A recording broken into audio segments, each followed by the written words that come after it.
हिंदी माध्यम में आपका स्वागत है। मेरा नाम है प्रवीण और इस वीडियो में हम करेंगे कक्षा 10 गणित अध्याय 6 जिसका नाम है त्रिभुज। त्रिभुज की परिचय वाली वीडियो होगी। परिचय में हम त्रिभुज के सभी महत्वपूर्ण बिंदुओं और सूत्रों यानी फॉर्मूलों को समझेंगे, जिससे प्रश्नावली करने में हमें किसी प्रकार की समस्या का सामना न करना पड़े।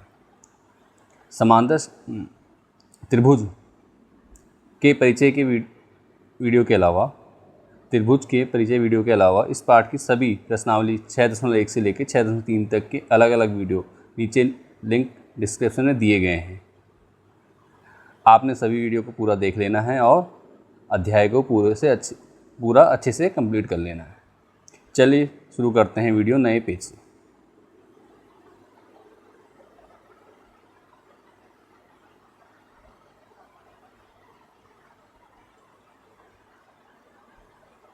तो सबसे पहले देखिए, शुरू करते हैं। पहले चैप्टर नेम है त्रिभुज।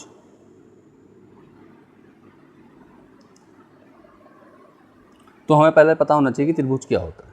वैसे जहाँ तक आपने पढ़ रखा होगा त्रिभुज के बारे में इससे पहले की कक्षाओं में, लेकिन फिर भी हम एक बार बात कर लेते हैं। क्या त्रिभुज क्या है? 3 भुजाओं से बनी बंद आकृति त्रिभुज कहलाती है। इस प्रकार से देखिए, अगर इस प्रकार से 3 भुजाएं दी गई हैं और तीनों क्या हैं, एक दूसरे जॉइंट है, मतलब बंद आकृति है, तो त्रिभुज कहलाएगी। केवल तभी त्रिभुज कहलाती है। अगर 3 लाइनें दी हैं और उनमें कोई संपर्क नहीं है, इस प्रकार से हैं, तो ये बंद आकृति नहीं है, तो ये क्या है? त्रिभुज नहीं है। इसे त्रिभुज की कैटेगरी में नहीं रखा जाएगा। ठीक है, ये सिंपल लाइनें हैं। तो त्रिभुज क्या हो गया? 3 भुजाओं से बनी बंद आकृति क्या कहलाती है? हमारी त्रिभुज कहलाती है। 3 भुजाओं से बनी बंद आकृति त्रिभुज कहलाती है, हमारी त्रिभुज होती है। ठीक है, चलिए बढ़ते हैं आगे। भुजाओं के आधार पर त्रिभुजों के प्रकार। भुजाओं के आधार पर त्रिभुजों के प्रकार देखिए, भुजाओं के आधार पर त्रिभुज 3 प्रकार के होते हैं। भुजाओं के आधार पर त्रिभुज 3 प्रकार के होते हैं: समबाहु त्रिभुज, विषमबाहु त्रिभुज और समद्विबाहु त्रिभुज।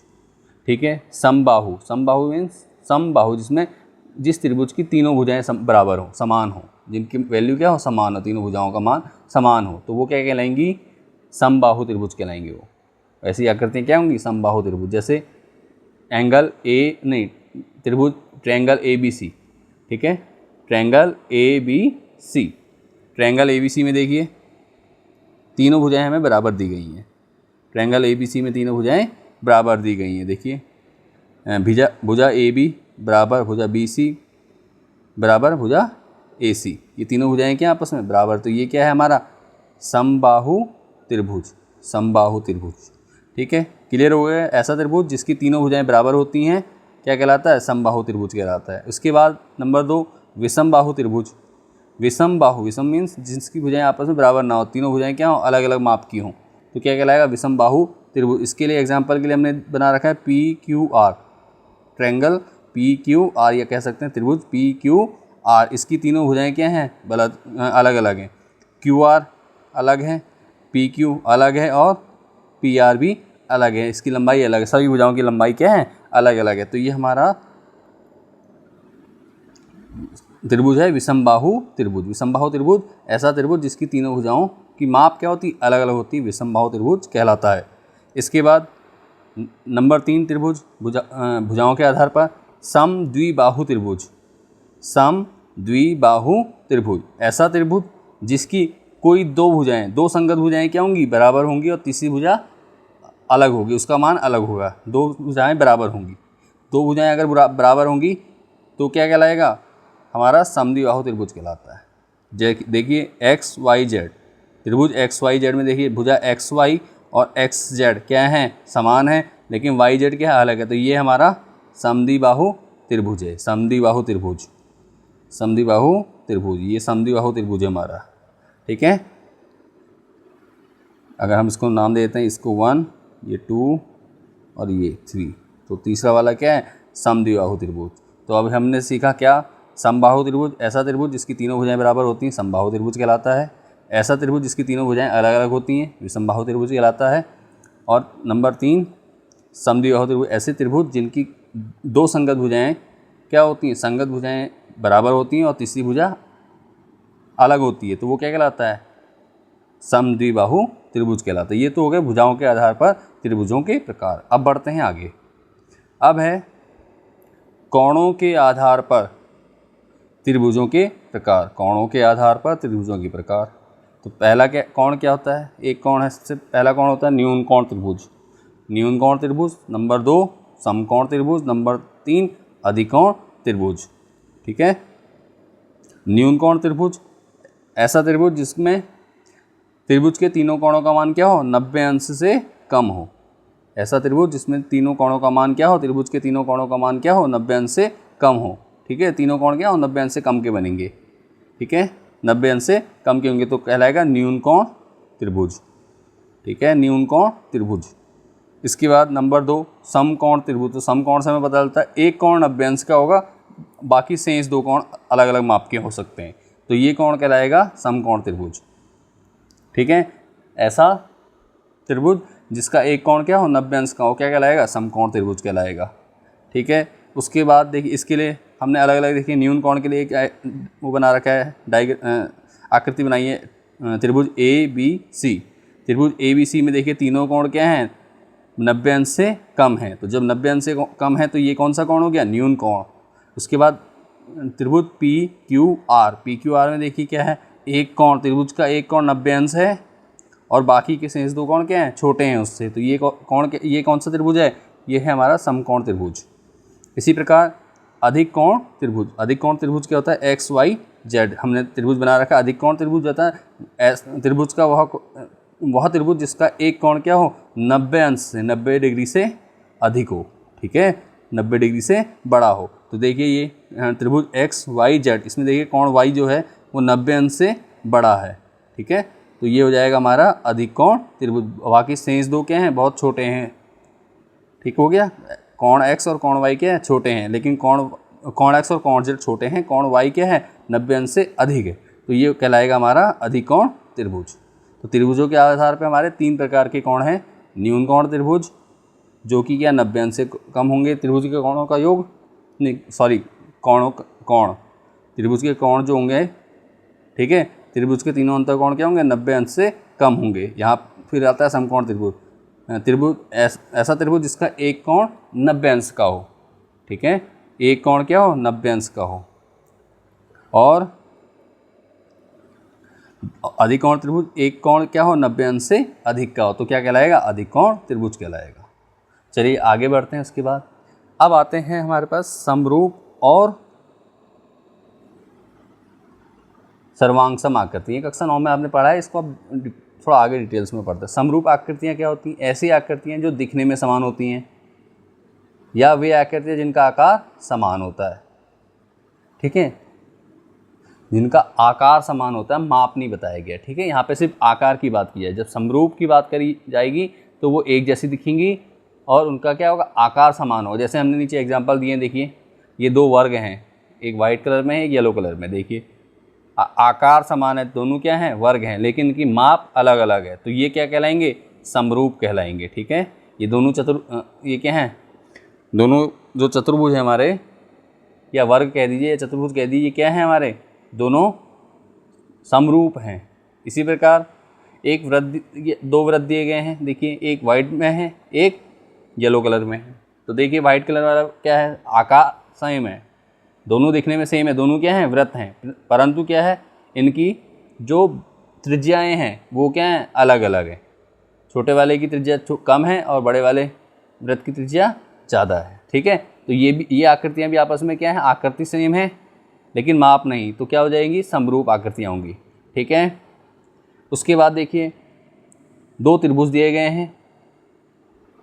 ठीक है, त्रिभुज दिए हैं, तो त्रिभुज में हमें देखिए त्रिभुज, इस एक छोटा त्रिभुज है, एक बड़ा त्रिभुज। अब देखिए इसमें त्रिभुज हैं, दोनों आकृतियाँ तो सेम है लेकिन इनकी माप अलग अलग, तो इसमें ये भी क्या है, समरूप आकृतियाँ हैं। तो समरूप आकृतियाँ जहाँ तक आपको समझ में आ गया होगा कि वे ऐसी आकृतियाँ जो दिखने में समान होती हैं, ठीक है, या जिनका आकार समान होता है कह सकते हैं, लेकिन माप समान नहीं होती। मेजरमेंट अगर करेंगे तो वो अलग अलग मेजरमेंट के आएंगे, तो ये क्या है, समरूप आकृतियाँ कहलाएंगी। ठीक है, बढ़ते हैं, चलिए आगे। सर्वांगसम आकृतियाँ। सर्वांगसम आकृतियाँ, अब देखिए वे आकृतियाँ जिनका आकार और माप दोनों बराबर होती हैं, सर्वांगसम कहलाती हैं। ठीक है, सर्वांग सम कहलाती हैं, सर्वांग सम आकृतियाँ कहलाती हैं। जैसे अब देखिए हमारे पास दो त्रिभुज दे रखे हैं, एक त्रिभुज ये और एक त्रिभुज ये, दोनों की मापें क्या है, बराबर है। जितनी भुजा इसकी ये है उतनी ही भुजा ये है, दूसरी भुजा ये, दूसरी भुजा ये और ये भुजा, तीनों क्या हैं, तीनों भुजाएं बराबर हैं। ठीक है, त्रिभुज की दोनों त्रिभुजों की संगत भुजाएं क्या हैं, बराबर हैं। तो ये क्या है, हमारा सर्वांग सम है, सर्वांग सम हो जाएगा। इसी प्रकार देखिए ये दिया हुआ है चतुर्भुज। ठीक है, अब चार भुजाओं से बनी बंद आकृति दी गई है, तो अब देखिए इसमें भी इसकी भी भुजाएं क्या हैं, बराबर। तो ये भी क्या है हमारा, ये सर्वांग सम है। इसी प्रकार दो वृत्त दिए हैं, दोनों की त्रिज्याएं बराबर हैं, तो ये भी हमारा क्या हो जाएगा, सर्वांग सम आकृति हो जाएगा। ठीक है, सर्वांग सम आकृति होगा। अब देखिए क्या है, एक छोटा सा रूल है इसमें कि देखिए क्या करना है, सभी समरूप क्या होंगे, देख लीजिए, सभी सर्वांग सम आकृतियाँ क्या होंगी, समरूप होंगी। ये देखिए सर्वांग सम आकृतियाँ समरूप तो ही हैं, साथ में सर्वांग सम हैं। ये क्या हैं, सभी सर्वांग सम आकृतियाँ समरूप होंगी, लेकिन सभी समरूप आकृतियाँ सर्वांग सम नहीं होंगी। सभी समरूप आकृतियाँ क्या, सर्वांग सम नहीं होंगी। ठीक है, क्या सभी सर्वांग सम आकृतियाँ क्या होंगी, समरूप होंगी। कैसे, देखिए ये आकृतियों की माप बराबर है और आकृति भी सेम है, तो ये क्या है, सर्वांग सम भी हैं, समरूप भी हैं। लेकिन यहाँ पे देखिए समरूप में इनके आकृतियाँ तो सेम है लेकिन माप सेम नहीं है, माप अलग अलग है। तो जब माप अलग अलग हो जाए तो खाली समरूप कहलाती है, किंतु जब माप भी बराबर है और आकृति सेम है तो ये सर्वांग सम कहलाती हैं। ठीक है, तो हमारा स्टेटमेंट बनता है कि सभी सर्वांग सम आकृतियाँ समरूप होती हैं, लेकिन सभी समरूप आकृतियाँ सर्वांग सम नहीं होती हैं। ठीक है, चलिए बढ़ते हैं। आशा करता हूँ यहाँ तक अच्छे से समझ में आ गया होगा। अब आगे बढ़ते हैं, त्रिभुज की समरूपता। ठीक है, अब ये त्रिभुज की समरूपता के लिए कुछ नियम दिए गए हैं, उन्हें पढ़ लेते हैं। क्या है, देखिए, दो त्रिभुज समरूप होंगे यदि, ठीक है, दो त्रिभुज क्या समरूप होंगे यदि उनके संगत कोण बराबर हों। ठीक है, उनके संगत कोण बराबर हो या उनकी संगत भुजाएं समानुपाती हों। ठीक है, संगत कोण बराबर हों या संगत भुजाएं समानुपाती हों, ये एक नियम है। दूसरा नियम,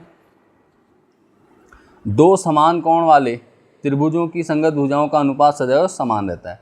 दो समान कोण वाले त्रिभुजों की संगत भुजाओं का अनुपात, ठीक है, दो समान कोण वाले त्रिभुज की संगत भुजाओं, ठीक है, संगत भुजाओं का अनुपात सदैव क्या रहेगा, समान रहेगा। ठीक है, अब आगे बढ़ते हैं। देखिए इस अध्याय में जिसकी आपको जरूरत पड़ेगी वो है त्रिभुज की समरूपता कसौटियाँ। ठीक, इससे भी हमारे सभी सवाल हल होंगे। तो देखिए तीन कसौटियाँ हैं मेनली आपकी समरूपता की।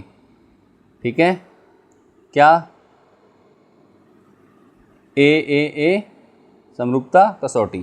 ठीक है, ए ये एक इसको दिखाता है एंगल को, एंगल अर्थात कोण कोण कोण। ठीक है, एंगल कोण कोण कोण, तीन कोण, मतलब त्रिभुज में तीन कोण होते हैं, उसी के आधार पर तीन कोण अगर किसी त्रिभुज के, किन्हीं दो त्रिभुजों के तीन कोण क्या हैं, बराबर हैं या समानुपात में है, तो वो क्या होंगे, समरूप त्रिभुज कहलाएंगे। जैसे ये देखिए ट्रायंगल ABC और ट्रायंगल PQR में देखिए इसका एंगल A एंगल P बराबर है। ठीक है, एंगल B एंगल Q बराबर है और इसी प्रकार एंगल C एंगल R बराबर है, तब ये क्या है, समरूप है। किसी त्रिभुज में इस प्रकार से अगर बने तो क्या करेंगे, ये समरूपता कसौटी पे बैठेंगे और ये क्या कहलाएंगे, समरूप त्रिभुज कहलाएंगे। इसी प्रकार देखिए ये तो हो गया ए कोणों के आधार पर। ठीक है, आगे बढ़ते हैं। देखिए S समरूपता कसौटी। अब ये S क्या है, S क्या है, साइड्स।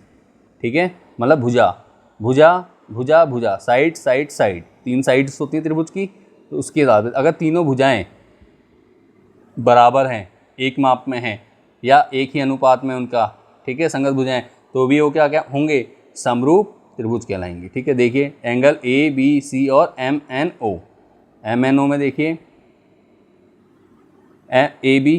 भुजा AB बराबर क्या है, भुजा MN, भुजा AC बराबर MO, भुजा BC बराबर NO। ठीक है, ये हमारा क्या हो गया, ये कसौटी है हमारी एस एस एस, मतलब साइड साइड साइड, भुजा भुजा भुजा, तीन भुजा अगर किसी त्रिभुज की क्या हैं, दो त्रिभुजों की क्या हैं, समान अनुपात में है या बराबर हैं, तो क्या कहलाएंगी ये, कौन सी कसौटी हो जाएगी, ट्रिपल एस कसौटी। ठीक है, एस एस एस, या भुजा भुजा भुजा समरूपता कसौटी। इसी के बाद बढ़ते हैं आगे,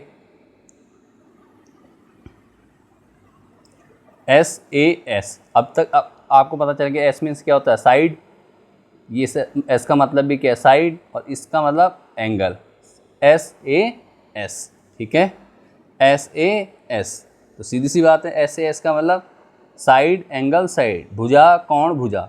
यदि किन्हीं दो त्रिभुजों की दो संगत भुजाएं और एक कोण क्या हैं, बराबर हैं या एक ही अनुपात में हैं, तो क्या कहलाएंगे, वो समरूपता कसौटी पे बैठेंगे और क्या कहलाएंगे, समरूप त्रिभुज कहलाएंगे। चलिए देखते हैं, देखिए त्रिभुज ए बी सी और त्रिभुज एक्स वाई जेड। त्रिभुज ए बी सी में देखिए एक कोण ए और इधर कोण एक्स।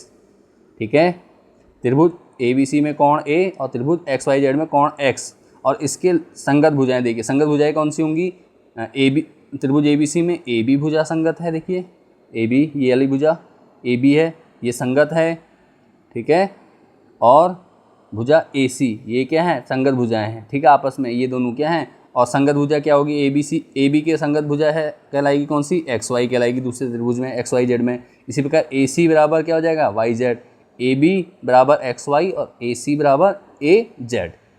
ठीक है, तो ये हमारा क्या हो जाएंगे, देखिए इसमें क्या है, भुजा भुजा कोण भुजा, भुजा कोण भुजा, इनमें क्या है, ये समान अनुपात और या बराबर होंगी, तो क्या कहलाएगी, कौन सी कसौटी हो जाएगी हमारी, एस ए एस, भुजा कोण भुजा या साइड एंगल साइड कसौटी। ठीक है, तो इस प्रकार से हमारा ये हो गया, हमारी समरूपता कसौटी हमने पढ़ दी है, जिसकी हमें आगे ज़रूरत पड़ेगी एक्सरसाइज को करने। चलिए आगे बढ़ते हैं,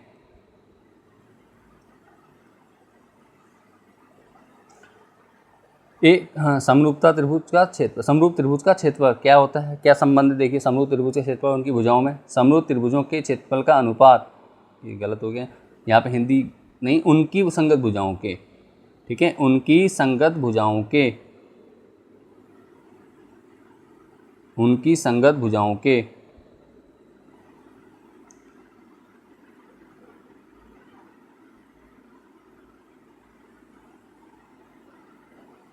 ठीक है, समरूप त्रिभुजों के क्षेत्रफल का अनुपात उनकी संगत भुजाओं के अनुपात के वर्ग के बराबर होता है। ठीक है, क्या होगा, जो उनका क्षेत्रफल का अनुपात है उनकी संगत भुजाओं के वर्ग अनुपात के वर्ग के बराबर होगा। तो देखिए फॉर्मूला लिखा हमने, एरिया ऑफ दो त्रिभुज दे रखे हैं, तो एरिया ऑफ त्रिभुज ए बी सी अपॉन क्या होगा, एरिया ऑफ त्रिभुज पी क्यू आर, बराबर क्या हो जाएगा, संगत भुजा, देखिए संगत भुजा क्या, ए बी बटे पी क्यू हो जाएगा, इसका स्क्वायर, बराबर क्या होगा, बी सी बटे क्यू आर का स्क्वायर इक्वल्स टू ए सी बटे पी आर का स्क्वायर। तो ये क्या है, इसका रूल है समरूप त्रिभुज के क्षेत्रफल का। इसके बाद देखिए अब आती है हमारी आधारभूत समानुपातिक प्रमेय, आधारभूत समानुपातिक प्रमेय, जिसे क्या कहते हैं, थेल्स प्रमेय भी कहा जाता है। ठीक है, थेल्स प्रमेय के नाम से भी जाना जाता है। ठीक, तो प्रमेय को हम अगली वीडियो में करेंगे, इसके प्रमेय की वीडियो हमने बना के रखी है, अलग से वीडियो बनाई गई है जिसमें इस पार्ट के सभी प्रमेय को सिद्ध किया गया है, तो आप उस वीडियो को जाके चेक कर सकते हैं।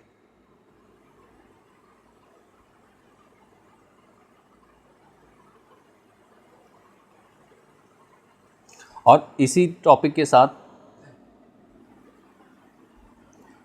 परिचय यानी ठीक है, परिचय यानी त्रिभुज का परिचय कंप्लीट हो जाता है। उम्मीद करूँगा सभी टॉपिक आपको अच्छे से समझ में आए होंगे। अगर समझ में आए हैं तो ज़्यादा से ज़्यादा वीडियो को अपने क्लासमेट सहपाठियों के साथ, दोस्तों के साथ साझा कर दीजिए, शेयर कर दीजिए, और कोई सुझाव हो तो नीचे कमेंट में लिख दीजिए। साथ ही इस पार्ट से त्रिभुज के अन्य जो भी भाग हैं उन सभी के लिंक नीचे आपको नीचे वीडियो डिस्क्रिप्शन में दिए गए हैं। सभी भागों को अच्छे से ध्यान से देख लीजिए और अपनी तैयारी पूरी कर लीजिए। चलिए मिलते हैं नेक्स्ट वीडियो में।